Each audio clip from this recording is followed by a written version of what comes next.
Hello everyone, welcome to our channel target WBP. আজকে থাকছে ম্যাথের ক্লাস, অনুপাত সমানুপাত থেকে বেসিক ক্লাস থাকছে, অধ্যায়ভিত্তিক ক্লাসের অনুপাত সমানুপাতের আজকে পার্ট 1। ফার্স্ট কোয়েশ্চেন কি বলেছে যে আকাশ, বাবলু এবং চিন্টুর বেতনের অনুপাত 2:3 3:5 যদি তাদের বেতন যথাক্রমে 15%, 10% এবং 20% হারে বৃদ্ধি করা হয় তবে তাদের বর্ধিত বেতনের অনুপাত কত। মানে আমাদের যে অনুপাতটা দিয়েছে, ভালো করে বুঝবে, এখানে যে অনুপাতটা দিয়েছে যে 2:3:5, এই 2:3:5-এর ওপর এই 15%, 10%, 20% হারে বৃদ্ধি করা হচ্ছে। তাহলে আমি এখানে সিম্পল গুণ করব, মানে আকাশ, বাবলু এবং চিন্টুর বেতন বলেছে, তার মানে 15% যদি বৃদ্ধি পায় তার মানে 115 টাকা, 100-এর ওপরে যদি 15 টাকা বৃদ্ধি পায় তাহলে 115 টাকা, 115/100। এখানে বলেছে তারপরে কত বৃদ্ধি পেয়েছে, 10%, মানে 110/100। আর এখানে কত বৃদ্ধি পেয়েছে 5-এর ওপর, 20%, তার মানে 120/100।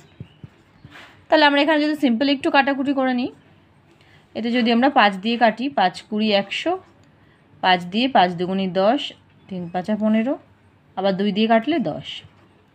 মানে ব্যাপারটা এরকম দাঁড়ালো 23/10, 33/10, 5 12 60/10।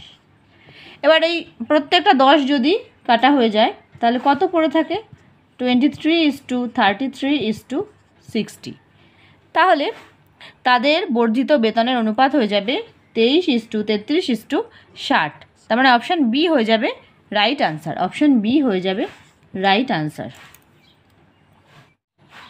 নেক্সট অঙ্ক দেখে নাও, নাম্বার 2। এটি একটি ভীষণ বেসিক অঙ্ক, এটা অনেক রকম প্রসেসে করা যায়। কি বলেছে, A:B = 2:3, B:C = 5:4 এবং C:D = 7:8 হলে A:D কত।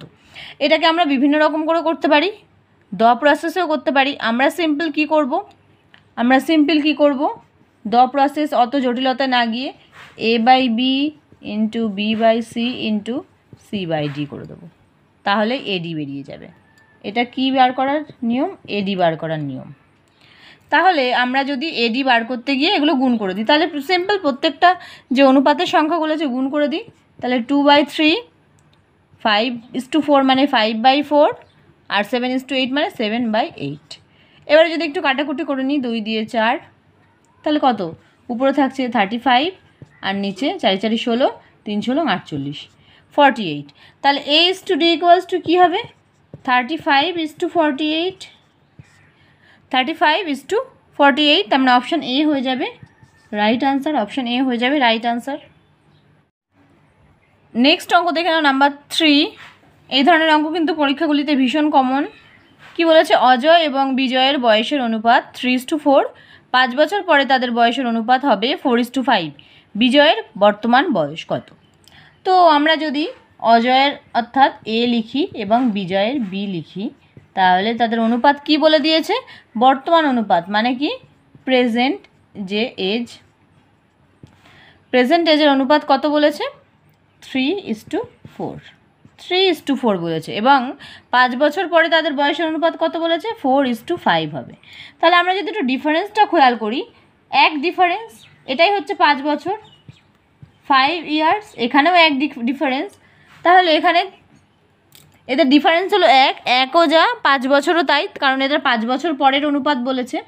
তার মানে যদি 1 = 5 বছর হয়, তাহলে কি চেয়েছে, বর্তমান বয়স। এটা বর্তমান বয়সের অনুপাত ছিল, বর্তমান বয়সের অনুপাত ছিল 3:4। আমরা 3-এর সঙ্গে একবার 5 গুণ করব, 4-এর সঙ্গে 5 গুণ করব, কারণ 1 ইয়ার্স মানে এক ইউনিট মানে হলো 5 বছর। তাহলে এখানে 3 ইউনিট মানে হবে 15 বছর, 4 ইউনিট মানে হবে 20 বছর। তাহলে তাদের বর্তমান বয়স কত, সরি এটা ইস্টু আর হবে না, বর্তমান বয়স হবে 15 বছর এবং 20 বছর। কিন্তু এটা কার বয়স চেয়েছে, বিজয়ের বয়স চেয়েছে আমাদের। এখানে আমি দুটোই বার করেছি। বিজয়ের বয়স তাহলে কত হয়ে যাবে, 20 বছর, 20 বছর হয়ে যাবে বিজয়ের বয়স। অপশান সি হয়ে যাবে রাইট আনসার।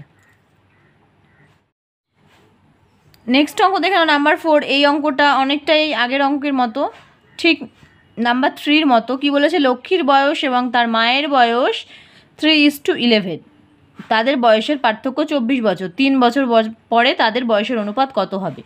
তাহলে তাদের অনুপাত কি বলেছে 3:11, তাদের অনুপাত বলেছে যে 3:11 এবং তাদের বয়সের পার্থক্য কত বলেছে 24 বছর, মানে 3 আর 11-এর যা ডিফারেন্স সেটা হলো 24 বছর। কত ডিফারেন্স 8 ডিফারেন্স, তার মানে 8 ইউনিট সমান কত 24 বছর।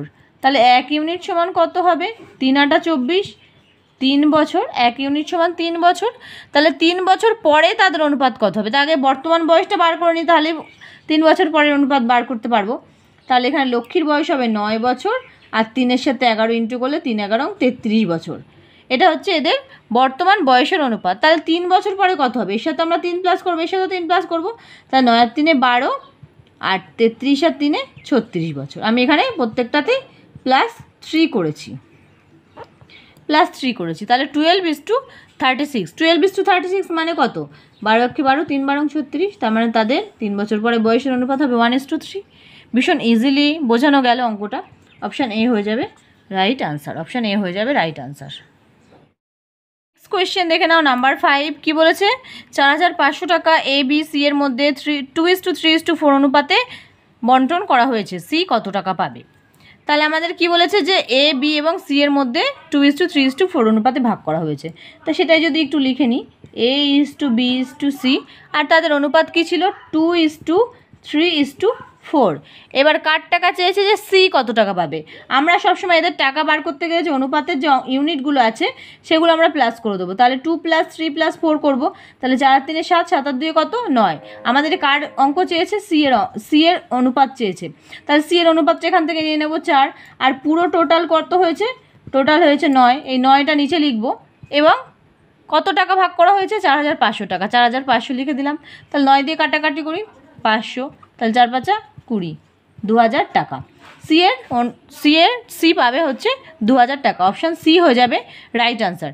শেষ হলো আমাদের এই প্রিভিয়াস ইয়ার কোয়েশ্চেন সমৃদ্ধ অনুপাত সমানুপাতের বেসিক ক্লাসটি।